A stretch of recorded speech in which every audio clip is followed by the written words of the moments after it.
We don't know how this is going to turn out. We probably won't know until next March or April, but that's really the big concern on Lake Okeechobee. The good news is the rise today was only 4/100ths of an inch. And yesterday it was 5/100ths, and the day before was 6/100ths. So it's slowing down, and we're only at 16.3. So maybe it's not going to go up very much more, and maybe we can start reducing the releases sooner than some of us expected. So there's a little bit of light at the end of the tunnel. The watershed is not getting worse. Now this rain event may change things, but so we're just going to have to see how it goes. So that's the lake forecasting. Thanks, Paul. Okay, I'm going to move to Coalition Defense Fund. Charles, you can stand there. As most of you know, since the SB 10 initiative, we've kind of backed off legal attempts, and we've been fighting to try to get the EAA reservoir size and the dynamics increased as much as possible. And that's really what we would look for all of your organizations to be doing. That is, be in contact with your state elected officials and push everything possible to get the size of the EAA reservoir increased and the ability of water to come out of that reservoir and go south to increase its dynamics. That's what will stop the discharges here permanently. Now, there is one legal thing that I did want to pass along because of its interest and its possible impact on us down the road, and that is 7 states and the Canadian province of Manitoba, I believe, have petitioned the Supreme Court to review and hopefully reverse the very restrictive definition that was made recently by the Second Circuit Court on definitions of waters of the United States. If we can move that back to where it used to be, it allows us to bring the Clean Water Act into play and question the ability of organizations like Ernie's to move water from the lake to the canals, to the rivers. That's really a fertile ground for legal actions, but this Supreme Court decision has got to be made in our favor, and everybody should really be following that.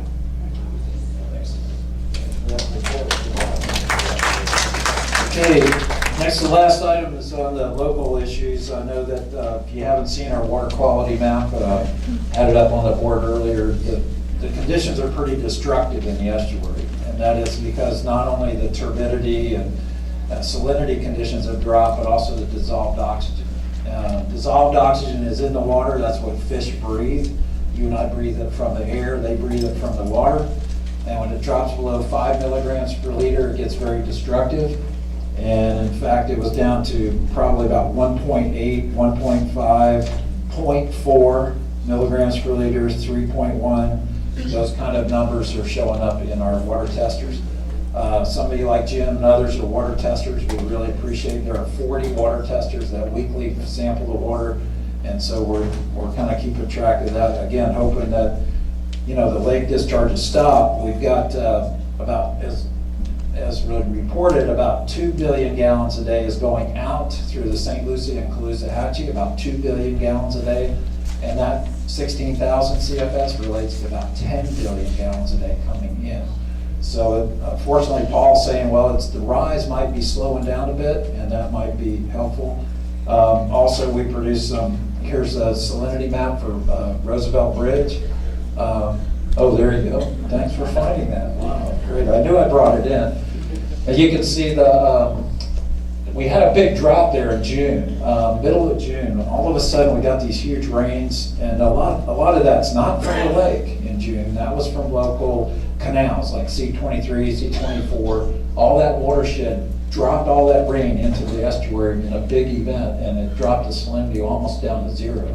Then it started to recover a little bit, you can see, and then, well, the one back before is the oyster reefs. That's at Roosevelt Bridge, and now you can see September 10th.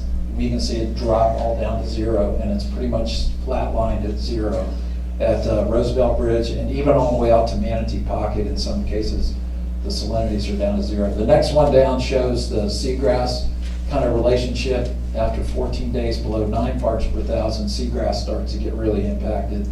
We haven't been able to get out to assess how bad that impact is because of the turbidity of the water and the bacteria in the water, which is up there too, so we're assessing that.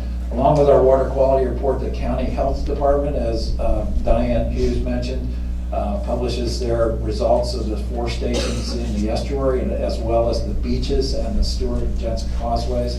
So I encourage you to go on that site, the Martin County Health Department, and check that out. There were reported fish kills locally. Here's FWC's report. There were 70 fish kills as of last week that they reported. There were a couple here at the C-24, C-23 canals, up in the canals. And I know some of you might be from St. Lucie County up that way, and I've heard the stench is unbelievable. I saw the pictures of these massive amounts of fish that are sitting there for over a couple of weeks right now, and they're really getting pretty bad. So all of that nutrient obviously is going to hit the water. All of that could cause some pretty severe, kind of algae blooms or other conditions in those canals and become part of those sediments. So we're real concerned about, these impacts that we see usually from. We've all kind of recovered from the direct impacts, but now these long-lasting impacts to our ecosystems. And I saw some of the reports in South Florida, for instance, even in the Biscayne Bay area, where it pushed all that water up into, they had a huge storm surge pushed to the north end of Biscayne Bay. A lot of seagrass broke loose, and it matted all up in these huge acres and acres of floating seagrass that's matted up that will all decompose in those areas and cause a huge amount of problems. There was strafing of the Everglades. You could see the strafing of tree islands. There's some real environmental impacts that are happening. And of course, we want to directly address the human impacts of people who lost their homes or have lost a lot of their own possessions and stuff. That's really important first, but also are these environmental impacts that will last for a long time. So stay tuned for that. And local updates, we also have, I think there was other issues. Are there any other local issues that are dealing with water quality or water issues in the city of Stewart or anything else back in the back, Doug? Yeah, I had a quick question. It's been in the newspapers over the last couple months about these algae blooms in Lake Okeechobee. We heard the feet on Lake Okeechobee. Can somebody comment on if there's any algae in the lake? As of now, Paul, as I, last week's call on Tuesday, I didn't hear any reports directly of Lake Okeechobee algae. With mud bottom getting stirred up, the lake gets so dirty that there's not enough light penetration, and so usually that suppresses the algae. But we don't know. So we have mud instead of algae stirred up and preventing the light from penetrating. But as conditions clear up and the nutrients are there and the light becomes available, freshwater conditions, and if they're still discharging, that bloom may come into. But as of now, there are no blooms in the lake, right? Mike? Paul, Sure. DEP has a pretty good interactive site on algal bloom monitoring. Yes. And it has recorded their spots where they had found high readings of microcystis, which is 814. Those spots on their website now are not there. The recordings have disappeared, and now there's just a few no algae found in those spots. I was wondering, do those reports last 90 days and are erased? Do you know how that works? They must have to keep a record of those. They're not there as of yesterday. Yeah, so those spots, reports. they're not there. What Mike's referring to is the DEP keeps a harmful algal bloom website, and if you go there, it's an interactive map. You usually could click on that spot or that station where they sampled. It gives you the date and the sampling number, whether it's so many micrograms per liter of algae. But as some of those have been disappearing, that's of interest. Indian River Keeper, is Marty Baum here today? I don't see Marty. Okay. We have some comments from our local announcements and comments. I have a few to kind of get started, and then we'll get with Jackie. Florida Oceanographic and Surfrider Foundation is presenting a film here at the Lyric Theater. It's free. It's called Plastic Ocean. When I saw it, I was just compelled to say, I've got to get this to as many people as I can. So it's free of charge at the Lyric. We have 475 seats there. I wish you could come. You have to go to the Lyric, pick up your ticket. But it's at 7 p.m. on Saturday. You wouldn't believe how much conditions there are, and it's not a doom and gloom to the point of there are things that we can do about it. There are solutions that we can do to help the pollution in our oceans, which obviously come from our estuaries to the ocean. So I encourage you to do that. Marjorie Shropshire right here from FOS has some handouts and some information. She'll put them out there out front or give them out to people. I also have a limited number of tickets here, if anybody is So if you're interested in that. absolutely gonna go see me to get a ticket, and if we run out here, you need to walk over to the Lyric right now and get your ticket over there. There you go. And we also are doing Eyes on the Lagoon if the water quality is good. This is our annual paddle, if you will, from the U.S. Sailing Center across the river on October 8th. That's a week from Sunday. And if the water quality is really bad, we may have to move the date, but we're hopeful that the water quality will be good.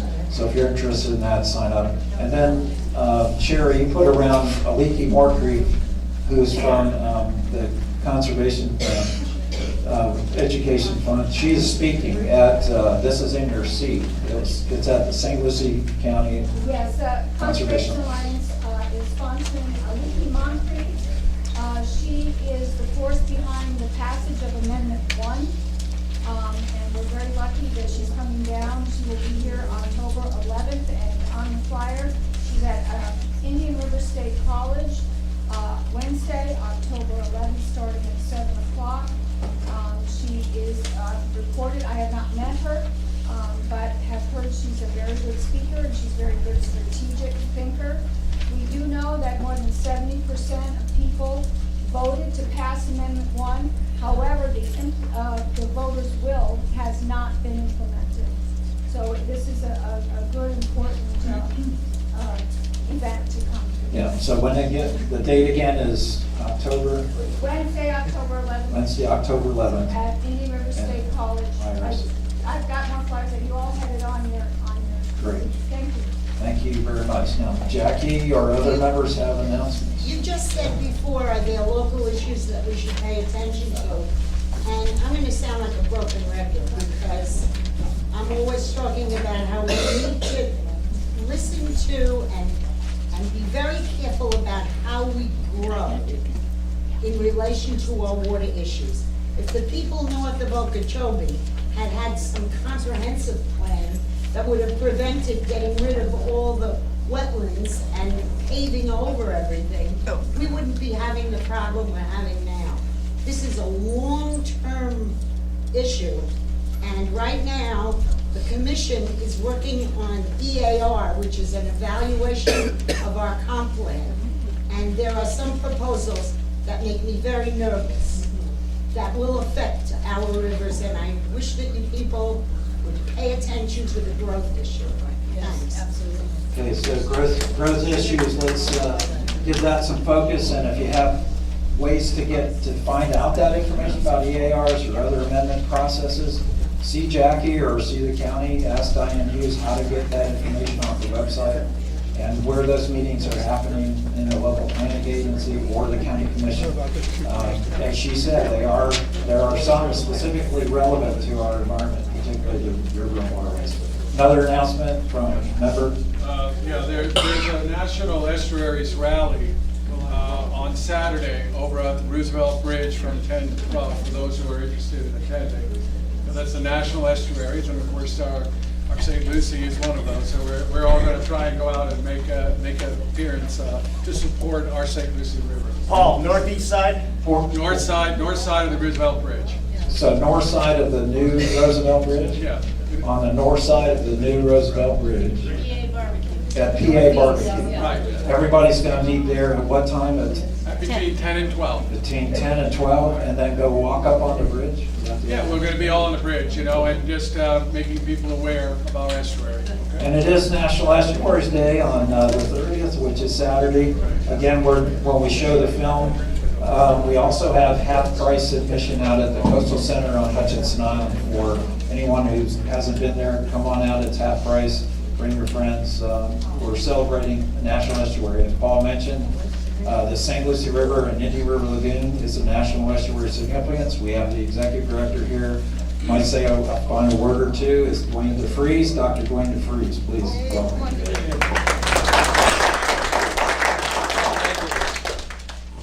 Today I said I was just going to listen and not talk, but since we do have this, let me give you a little. Okay, thank you very much. I don't know. I do that jokingly because I've known Dwayne for We 2 go back years. a few years. First, thank you for all your focus. You know, as tough as it is right now for our estuaries, you know, I've been in discussion through our National Estuary Association. You know, we have taken big hits.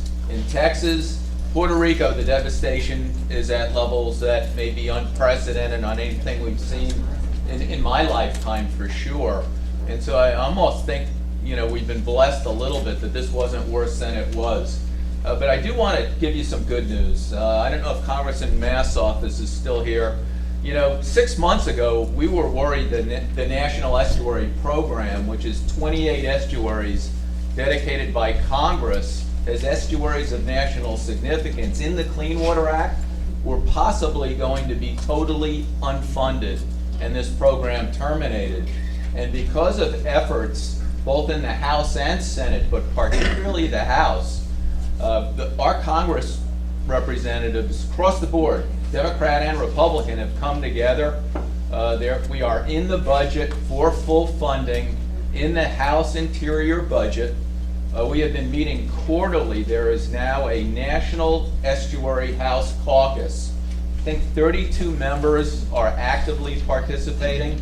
I've been to each of the quarterly meetings, and they're packed. And we're doing this informally with staff, with pizza. You know, Little Pizza gets a lot of staff out up in the Cannon House building. But by all means, you should all be thanking Congressman Mass. Congressman Posey up in Brevard County, where I live, has been an active partner. 51 House members actually signed an appropriation letter, but this isn't done yet. So we weren't the only coastal program. So Sea Grant was looking at big cuts. NOAA was looking at big cuts. The Harmful Algal Bloom group in NOAA was looking at big cuts. And so our congressional delegation, to a person, has really come together on Florida's behalf to make sure those coastal programs stay intact. And so we just need to keep our eyes on that as it moves forward to appropriation. And there are some legislative delegation meetings coming up for the state delegation as well, because the state, Florida meets early this year instead of, you know, April, May, which is their normal 60-day session. They start in January. So committee meetings are starting early in the state legislature. Brevard County has already had their delegation meeting We have ours already. in October. Diane, when is, do you know, it's October? 22nd. October 22nd for the state delegation meeting. But federally, Dwayne's absolutely right. Congress is up there struggling with budget appropriations and bills that are going forward, and there are some good things that are happening. We just got to keep them in there and make sure the appropriations, like for national estuaries and NOAA and EPA and others, keep that funding coming. And at the state level, you know, everybody asks, what should we be asking for? And I've got kind of a general directive. Local cost share works. We know that when there's state dollars matching local dollars, projects happen. And so the more matched dollars we can get, and it's not just septic to sewer or just stormwater, it's all of that. It's nutrient reduction. You heard it from Ernie, but we've all been saying this, you know, for 25 years. We have got to get these nutrients down, which means it's going to be a war against multiple sources. Down here, you have, you know, these acute episodes that we don't have up north, but I can tell you, we're sitting on the edge of an algal bloom in Brevard and southern Volusia County. Water quality is bad. 2 months ago, I was hearing anecdotal information from my commercial fishing guys that they were starting to see seagrasses finally, you know, in some areas beginning to rebound. And my guess is we probably lost all that progress in this event. And so we have to stay on this nutrient reduction strategy, and we're going to be at it for a while. So thanks again for all your support of the NEP, and by all means, come out on Saturday and celebrate National Estuary Please talk to Day. Dwayne afterwards. Thanks, Dwayne, for coming up. Alex, you had one to say? I was just going to ask, what is the value of being an estuary of national significance? I'd hate to see it without it. We seem pretty bad shape already. I'll go into like detail with you, but here's the unique situation.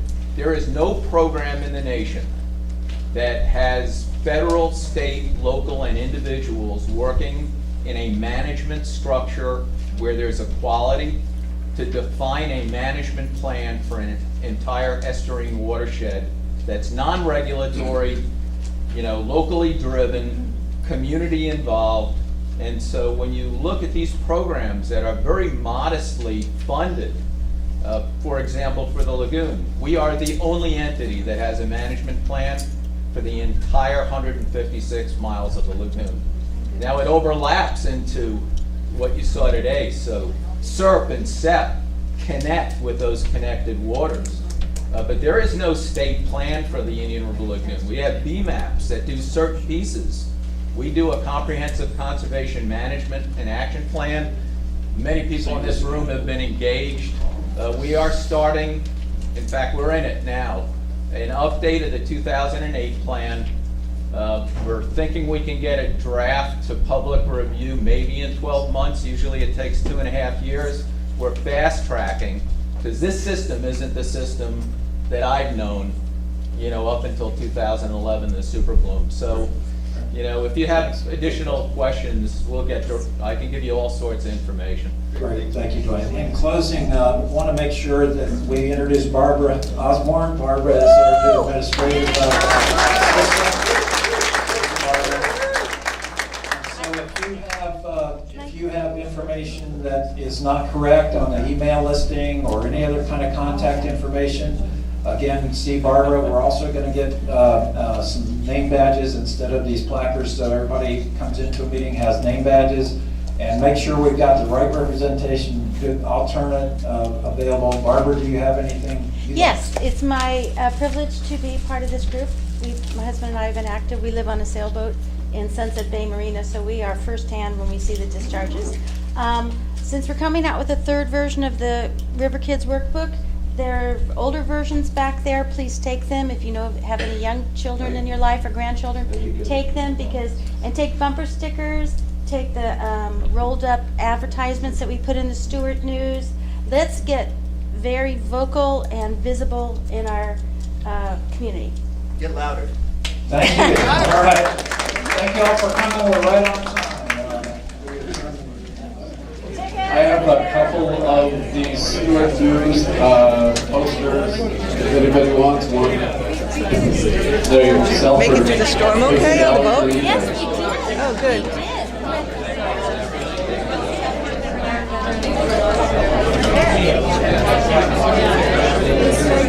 Yes. It's not Women's Coalition. I forgot to take it out of the bag. Is it yours? It's mine, yes. Okay. Hold on. Let me stop.